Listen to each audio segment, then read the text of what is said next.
Que a paz do Senhor esteja com cada um de vós. Hoje, na nossa primeira leitura, Natan veio trazer para o rei Davi uma profecia de Deus. A promessa de prosperidade, de uma vida em paz e de que seu filho, seu sucessor, seria o próximo rei. E como sabemos muito bem, ali se referia ao Salomão, rei Salomão, um homem que as histórias bíblicas nos mostram que foi um homem muito sábio. Nós precisamos de nos direcionar e viver todas as promessas de Deus, assim como Davi viveu a sua vida em Deus. E assim teve grandes graças, pois era um homem simples e passou a ter uma vida boa e confortável dentro daquilo que nós consideramos uma vida agradável, que é não passando fome, tendo um abrigo e tendo boas condições e ainda sendo rei, ou seja, governando a nação. Isso é para poucos, sabemos muito bem, mas se nós servirmos a Deus e trilharmos o caminho dele, conforme ele nos convida a viver, teremos grande chance de alcançar tudo aquilo que nós precisamos e que nós queremos para a nossa vida. É claro que seja feita a vontade de Deus, em primeiro lugar, que tenhamos essa consciência, porque nem todos nasceram para governar, mas aqueles que nasceram, que saibam se manter nos caminhos de Deus. E aqueles que não nasceram para governar, que também saibam encontrar o seu caminho e a sua dedicação para o serviço, para as graças de Deus, para aquilo que Deus o convida a viver. Vamos ouvir a primeira leitura de hoje. Primeira leitura. Leitura do segundo livro de Samuel. Naqueles dias, a palavra do Senhor foi dirigida a Natan nestes termos: Vai dizer a meu servo Davi, assim fala o Senhor: Porventura, és tu que me construirás uma casa para eu habitar? Pois eu nunca morei numa casa, desde que tirei do Egito os filhos de Israel, até o dia de hoje. Mas tenho vagueando em tendas e abrigos. Por todos os lugares onde andei com os filhos de Israel, disse: Porventura, há algum dos chefes de Israel que encarreguei de apacentar o meu povo? Por que não me edificastes uma casa de cedro? Dirás, pois, agora, a meu servo Davi: Assim fala o Senhor Todo-Poderoso: Fui eu que te tirei do pastoreio, do meio das ovelhas, para que fostes o chefe do meu povo, Israel. Estive contigo em toda parte, por onde andastes, e exterminei diante de ti todos os teus inimigos, fazendo o teu nome tão célebre quanto os dos homens mais famosos da terra. Vou preparar um lugar para meu povo, Israel, e o implantarei de modo que possa morar lá sem jamais ser inquietado.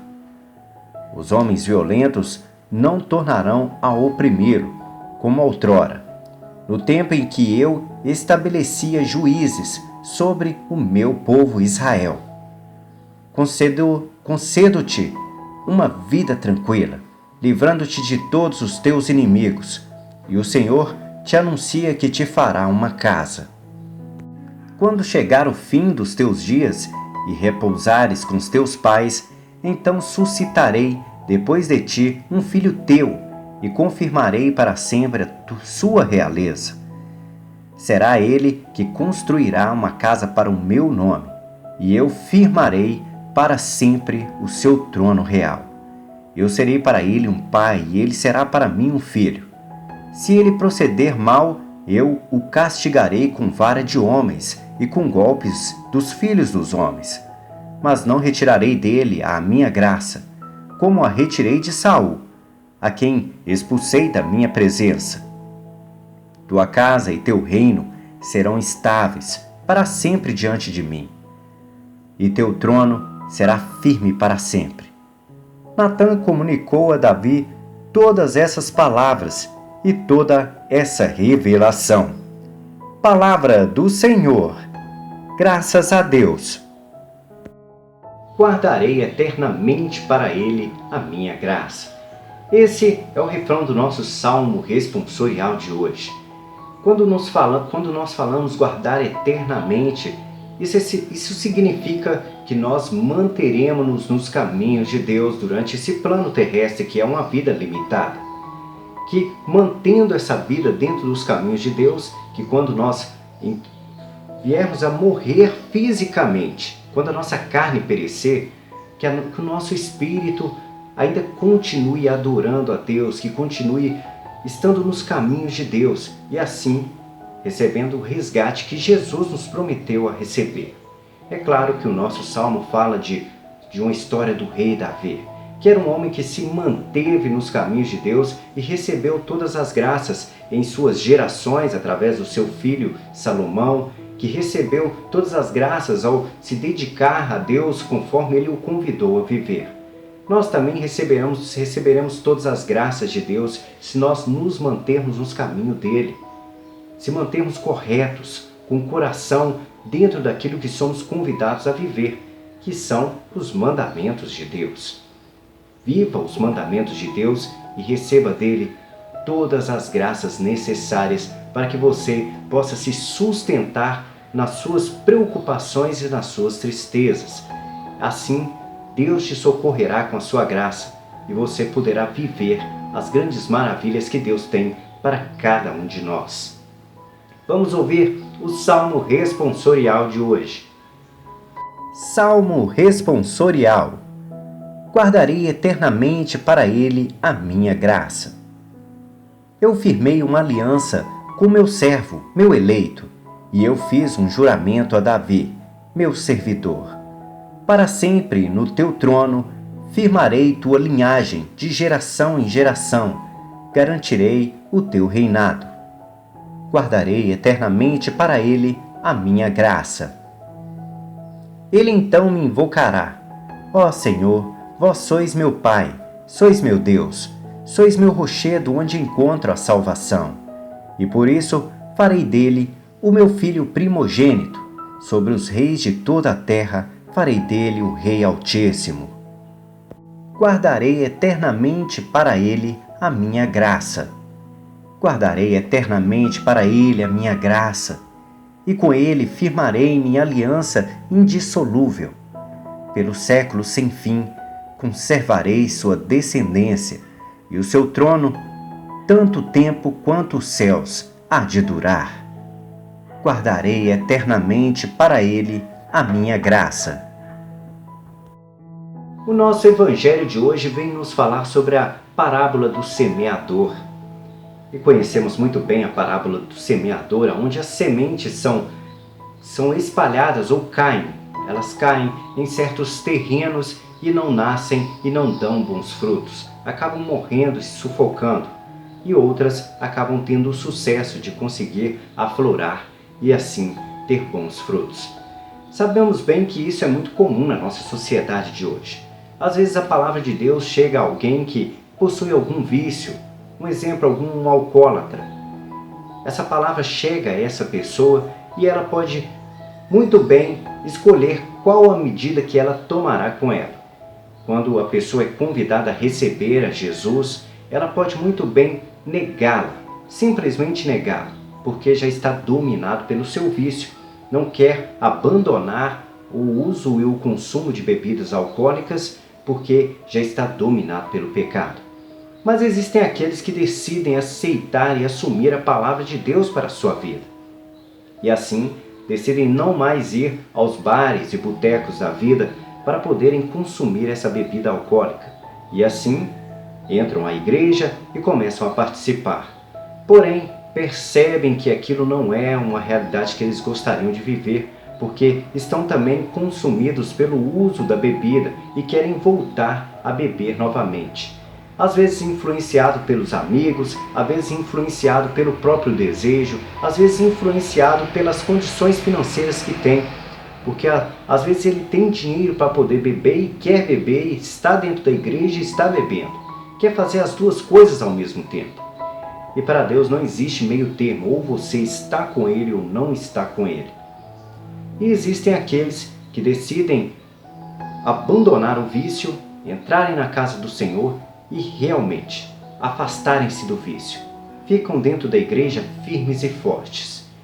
E além desses, existem aqueles que levam a palavra de Deus, mostram às pessoas através de ensinamentos da própria vida, mostrando ao outro que foi transformado e vive uma vida melhor, e assim resgata outras pessoas que estão em bares e botecos da vida para poder viver a vida em Cristo. Ou seja, produzem frutos, além de estarem sadios e viverem dentro dos caminhos de Deus. Produzindo frutos é quando eles pescam homens, pescam pessoas para viverem o reino de Deus, assim como Jesus convidou aqueles homens, os seus discípulos, para serem pescadores de homens. E nós podemos muito bem resgatar pessoas que estão vivendo no pecado para viverem uma vida em Cristo. Agora, é uma escolha nossa de que tipo de semente nós seremos. Qual tipo de semente você será? Uma semente que produz frutos ou não? Uma semente boa ou uma semente ruim? Agora, vai de cada um. Deus está aí semeando a sua palavra, levando ela através de vários homens, de pessoas que recebem o Espírito Santo para poder tocar o coração das pessoas. Mas a escolha é individual e pessoal de cada um. Vamos ouvir o nosso Evangelho de hoje. O Senhor esteja convosco. Ele está no meio de nós. Proclamação do Evangelho de Jesus Cristo segundo Marcos. Glória a vós, Senhor. Naquele tempo, Jesus começou a ensinar de novo às margens do mar da Galiléia. Uma multidão muito grande se reuniu em volta dele, de modo que Jesus entrou numa barca e se sentou, enquanto a multidão permanecia junto às margens na praia. Jesus ensinava-lhes muitas coisas em parábolas, e em seu ensinamento dizia-lhes: Escutai, o semeador saiu a semear. Enquanto semeava, uma parte da semente caiu à beira do caminho. Vieram os pássaros e a comeram. Outra parte caiu em terreno pedregoso, onde não havia muita terra. Brotou logo, porque a terra não era profunda. Mas, quando saiu o sol, ela foi queimada, e como não tem raiz, secou. Outra parte caiu no meio dos espinhos. Os espinhos cresceram, sufocaram, e ela não deu fruto. Outra parte caiu em terra boa e deu fruto, que foi crescendo e aumentando, chegando a render 30, 60 e até 100 por um. E Jesus dizia: Quem tem ouvidos para ouvir, ouça. Quando ficou sozinho, os que estavam com ele, junto com os 12, perguntaram sobre a parábola. Jesus lhes disse: A vós foi dado o mistério do reino dos céus. Para os que estão fora, tudo acontece em parábolas, para que olhem, mas não enxerguem, escutem, mas não compreendam, para que não se convertam e não sejam perdoados. E lhes disse: Vós não compreendeis esta parábola? Então, como compreendereis todas as outras parábolas? O semeador semeia a palavra. Os que estão à beira do caminho são aqueles nos quais a palavra foi semeada. Logo que a escutam, chega Satanás e tira a palavra que neles foi semeada.